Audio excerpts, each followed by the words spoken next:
Hi గారు, welcome to our channel. ప్రస్తుతం మనతో పాటు సీనియర్ జర్నలిస్ట్ దామ బాలాజీ గారు ఉన్నారు. వారితో ఒకసారి మాట్లాడదాం. నమస్కారం సార్. నమస్తే. సార్, నిన్న నాగబాబు గారు ఎమ్మెల్సీగా నామినేషన్ దాఖలు చేశారు కదా. అయితే ఈ నామినేషన్ దాఖలు చేసేటప్పుడు ఆయనతో పాటు లోకేష్ గారు కూడా వెళ్ళడం అనేది ఇప్పుడు చర్చనీయాంశంగా మారింది. అంటే జస్ట్ నామినేషన్ వేయడానికి కూడా లోకేష్ గారిని చంద్రబాబు నాయుడు గారు పంపించారంటే పవన్ కళ్యాణ్ గారు ఏ స్థాయిలో చంద్రబాబు నాయుడు గారిని ఇన్ఫ్లుయెన్స్ చేశారు అని చెప్పేసి కూడా ఆ రకంగా వార్తలు స్ప్రెడ్ అవుతున్నాయి సార్. మరి నిజంగా చంద్రబాబు నాయుడు గారు పవన్ కళ్యాణ్ భయపడే లోకేష్ గారిని పంపారా అని చెప్పేసి కూడా మాట్లాడుతున్నారు. మీరేం చెప్తారు సార్ దీనికి సంబంధించి? అంటే ఈ మధ్య ఏం జరుగుతుందంటే రాజకీయాల్లో ఒక్కసారిగా అందరు రాజకీయాల్లో ఒక వేడి అనేది స్టార్ట్ అయింది. అది జగన్ డైరెక్ట్ గా పవన్ ని అటాక్ చేయడం అనేది దీనికి కారణం అన్నమాట. పవన్ ని ఆయన ఇతను కార్పొరేటర్ కంటే ఎక్కువ, ఎమ్మెల్యే కంటే తక్కువ, అతను ఒకేసారి గెలిచాడు జీవితంలో 14 yearsలో అనేది చెప్పడంతో ఒక్కసారిగా పవన్ కళ్యాణ్ అభిమానులు కావచ్చు, జనసేన నాయకులు కావచ్చు, ఈవెన్ లోకేష్ కావచ్చు, తెలుగుదేశం నాయకులు కావచ్చు, అందరూ కూడా జగన్ మీద దాడి అనేది మొదలైంది. అంటే జగన్ స్ట్రాటజీ మార్చుకున్నట్టుగా ఇక్కడ మనకు కనబడుతుంది. జగన్ ప్లాన్ ఏంటంటే ఈ కూటమిని విచ్ఛిన్నం చేయాలని మనం అనుకోవద్దు, కూటమి ఉండాలి, కూటమిని మనం ఓడించాలి అనేది జగన్ ప్లాన్గా కనబడుతుంది. ఎందుకంటే గతంలో చూస్తే ఎన్నికల ముందు పవన్ కళ్యాణ్కి చంద్రబాబు మధ్య గొడవ పెట్టి పవన్ కళ్యాణ్ని చంద్రబాబు నుంచి దూరం చేయాలి, ఈ ముగ్గురు కలిస్తే తనకి ఇబ్బంది అనేది జగన్కి ఉంది. అందుకని పవన్ కళ్యాణ్ని తీవ్ర స్థాయిలో వ్యక్తిగతంగా కూడా జగన్ స్వయంగా వ్యక్తిగతంగా కూడా అటాక్ చేశారు. అయితే ఇప్పుడు ఎన్నికల తర్వాత మారిన పరిస్థితుల్లో కూటమి ఉండాలి, పవన్ కళ్యాణ్ కూడా మనం అటాక్ చేయాలి, సో కూటమిలో పవన్ కళ్యాణ్ దూరం ఏం పెట్టాల్సిన అవసరం లేదు అన్న ఒక స్ట్రాటజీ వచ్చినట్టు కనబడుతుంది. మొన్నటి నుంచి అది చేంజ్ వచ్చింది. ఈ నేపథ్యంలో ఏమైందంటే తెలుగుదేశం వాళ్ళు, జనసేన వాళ్ళు పవన్ కళ్యాణ్ అంటే జగన్కి వణుకు అన్నట్టుగా ప్రచారం చేస్తున్నారు. అందుకే భయపడి పవన్ కళ్యాణ్కి జగన్ చేస్తున్నాడు. ఇప్పుడేమైంది, నిన్న ఎమ్మెల్సీగా నాగబాబుకి ఇచ్చి నాగబాబు నామినేషన్ వనితారాణిని అసెంబ్లీలో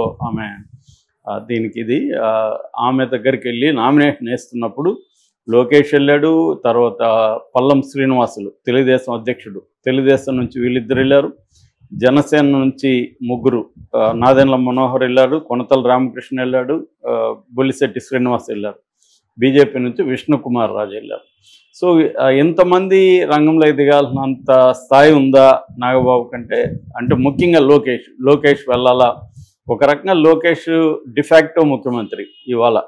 అలాంటి లోకేష్ నాగబాబు ఎమ్మెల్సీగా, ఎమ్మెల్యే కోటాలో ఎమ్మెల్సీగా నామినేషన్ వేస్తుంటే ఇతను వెళ్ళాలా అంటే పవన్ కళ్యాణ్ అంటే చంద్రబాబుకు వణుకు అని ఇప్పుడు వైసీపీ శ్రేణులు ప్రచారం చేస్తున్నాయి.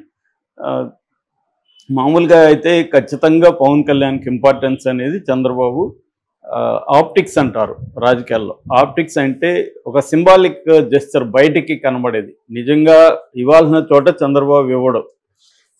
అధికారం అంతా కూడా ఇప్పుడు కేంద్రీకృతమైనది లోకేష్ దగ్గరే. డెసిషన్ మేకర్ ఎవరనేది ఎప్పుడైనా అధికారం అంటే అర్థం డెసిషన్ మేకింగ్ ఎవరి చేతిలో ఉంటే వాళ్ళ దగ్గర అధికారం ఉన్నట్టు.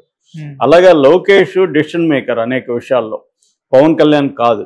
కానీ పవన్ కళ్యాణ్కి ఇంపార్టెన్స్ ఇస్తున్నట్టుగా కొన్ని విషయాల్లో చంద్రబాబు ప్రవర్తిస్తుంటాడు. అందుకనే ప్రతి గవర్నమెంట్ ఆఫీస్లో తన ఫోటోతో పాటు పవన్ కళ్యాణ్ పెట్టాలనేది ఒకటి. రెండోది డిప్యూటీ సీఎంగా పవన్ కళ్యాణ్ ఒకరిని పెట్టడం, లోకేష్ని పెట్టాలని డిమాండ్స్ బహిరంగంగా వచ్చినా కూడా వాటిని తొక్కేయడం.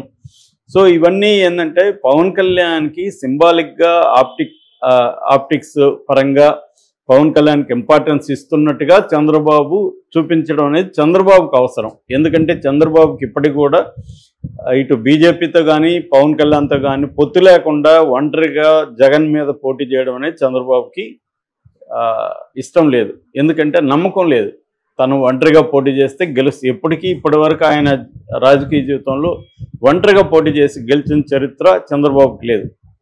అందుకని పవన్ కళ్యాణ్ వెరీ ఇంపార్టెంట్ చంద్రబాబుకి. రెండు కారణాలు. ఒకటి, పవన్ కళ్యాణ్ పొత్తు ఉండడం వల్ల పవన్ కళ్యాణ్కి ఒక ఓట్ బ్యాంక్ ఉంది, అది తనకి వస్తుంది, ట్రాన్స్ఫర్ అవుతుంది. ముఖ్యంగా కమ్మ కాపు కాంబినేషన్ అనేది సక్సెస్ఫుల్గా వర్కౌట్ అయింది. రెండవది, పవన్ కళ్యాణ్ బీజేపీతో చాలా క్లోజ్గా ఉన్నాడు. ముఖ్యంగా మోడీ, అమిత్ షాలు పవన్ కళ్యాణ్ని చాలా ఇంపార్టెన్స్ ఇస్తున్నారు. వాళ్ళ ప్రయోజనాలకి పవన్ కళ్యాణ్ అవసరం. ముఖ్యంగా సౌత్ ఇండియాలో బీజేపీ బలహీనంగా ఉంది, తమిళనాడు, కేరళ ఇలాంటి రాష్ట్రాల్లో. సో అక్కడ పవన్ కళ్యాణ్ని ఉపయోగించుకోవాలనేది వాళ్ళకున్న ఇది. అట్లాగే తెలంగాణలో కూడా ఉపయోగించుకుంటారు. సో నెక్స్ట్ ఆల్రెడీ బీజేపీకి 60 సీట్ల పైన తగ్గాయి నేషనల్ లెవెల్లో. ఇంకా తగ్గే అవకాశం ఉంది. ఎందుకంటే 3 సార్లు వాళ్ళు పరిపాలించారు కాబట్టి నిరుద్యోగం పెరిగింది, ధరలు పెరిగాయి, జీవన ప్రమాణాలు పడిపోయినాయి. ఇలాగా రకరకాల సమస్యలు దేశంలో ఉన్నాయి కాబట్టి ప్రజలు వ్యతిరేకించే అవకాశం ఉంది. యాంటీ ఇన్కంబెన్స్ అనేది బలంగా ఉంటుంది. అందుకని ఇప్పటి నుంచే వాళ్ళు ఏం చేస్తున్నారంటే అనేక అంశాలను పరిగణలోకి తీసుకొని వాళ్ళు ప్లాన్ చేస్తున్నారు. ఆ స్కీమ్ ఆఫ్ థింగ్స్లో పవన్ కళ్యాణ్ వెరీ ఇంపార్టెంట్. ఇది చంద్రబాబుకు తెలుసు. చంద్రబాబు ఎట్టి పరిస్థితుల్లో కూడా బీజేపీని వదులుకోవడానికి సిద్ధంగా లేదు. ఎందుకంటే లాస్ట్ దీంట్లో కూడా ఈవీఎంలు మ్యానిపులేట్ చేశారు, పోల్ మేనేజ్మెంట్ని మ్యానిపులేట్ చేశారు అనేది చంద్రబాబు మీద, కూటమి మీద వైసీపీ ఆరోపణలు చేస్తుంది. ఈవీఎంలు చేస్తారా లేదో పక్కన పెడితే ఖచ్చితంగా పోల్ మేనేజ్మెంట్ విషయంలో బీజేపీ అనేది కేంద్ర అధికారంలో ఉండేది కంపల్సరీ కావాలి. సో అందుకని చంద్రబాబు పవన్ కళ్యాణ్ని ఇప్పటికిప్పుడు వదులుకునే పరిస్థితి లేదు. 2029 ఎన్నికల తర్వాత పరిస్థితులను బట్టి అప్పుడు చంద్రబాబు ఆలోచించి నిర్ణయం తీసుకుంటాడు. కానీ ప్రీపోల్ అలయన్స్ అనేది ఖచ్చితంగా చంద్రబాబు ఫాలో కావాలి.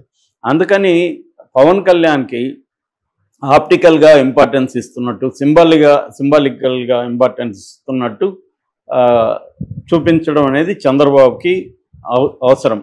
At the same time Pawan Kalyan కూడా తన స్టేచర్ పెంచుకోవడానికి అప్పుడప్పుడు ఈ ప్రభుత్వం మీద విమర్శలు చేస్తూ వెళ్తున్నాడు.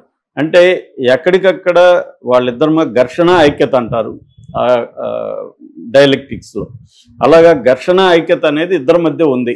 ఘర్షణ కూడా పవన్ కళ్యాణ్ ఎక్కడ కావాలి, తను ఎక్కడ ఎలివేట్ అవుతాడో చూసుకొని అక్కడ ఎలివేట్ చేసుకుంటున్నాడు పవన్ కళ్యాణ్ కూడా. ఎందుకంటే పవన్ కళ్యాణ్కి కూడా లాంగ్ టర్మ్ గోల్ ఏంటి, తను సీఎం కావడం. సో తను సీఎం కావాలంటే తను హైలైట్ అవ్వాలి. తను హైలైట్ అవ్వాలంటే ఇప్పుడు జగన్ మీద తిడతా ఉంటే తనకేం పెద్ద హైలైట్ కాడు. అందుకని ఈ ప్రభుత్వంలో కూడా ప్రతిపక్ష పాత్ర పోషించడం ద్వారా అంటే ప్రజలకి అన్యాయం జరిగినా ఇంకోటి జరిగినా నేను ముందుంటాను అని చెప్పడం ద్వారా పవన్ కళ్యాణ్ ఎలివేట్ కావడం అనేది జరుగుతుంది. రెండవది సనాతన ధర్మానికి తానే ఛాంపియన్ అన్న ఒక దీన్ని కూడా పవన్ కళ్యాణ్ జాగ్రత్తగా కన్స్ట్రక్ట్ చేసుకుంటూ వెళ్తున్నాడు. సో పవన్ కళ్యాణ్ నుంచి థ్రెట్ చంద్రబాబుకు ఉంది, కానీ ప్రయోజనం కూడా ఉంది. సో ఏది ఇంపార్టెంట్ అనుకున్నప్పుడు చంద్రబాబుకి పవన్ కళ్యాణ్ వల్ల కలిగే ప్రయోజనమే తాత్కాలికంగా ఇంపార్టెంట్. అందుకని నాగబాబుని పవన్ కళ్యాణ్ వదిలిపెట్టుకునే పరిస్థితి, అంటే పవన్ కళ్యాణ్ చెప్పిన తర్వాత నాగబాబుని దూరం పెట్టే పరిస్థితి చంద్రబాబుకి లేదు.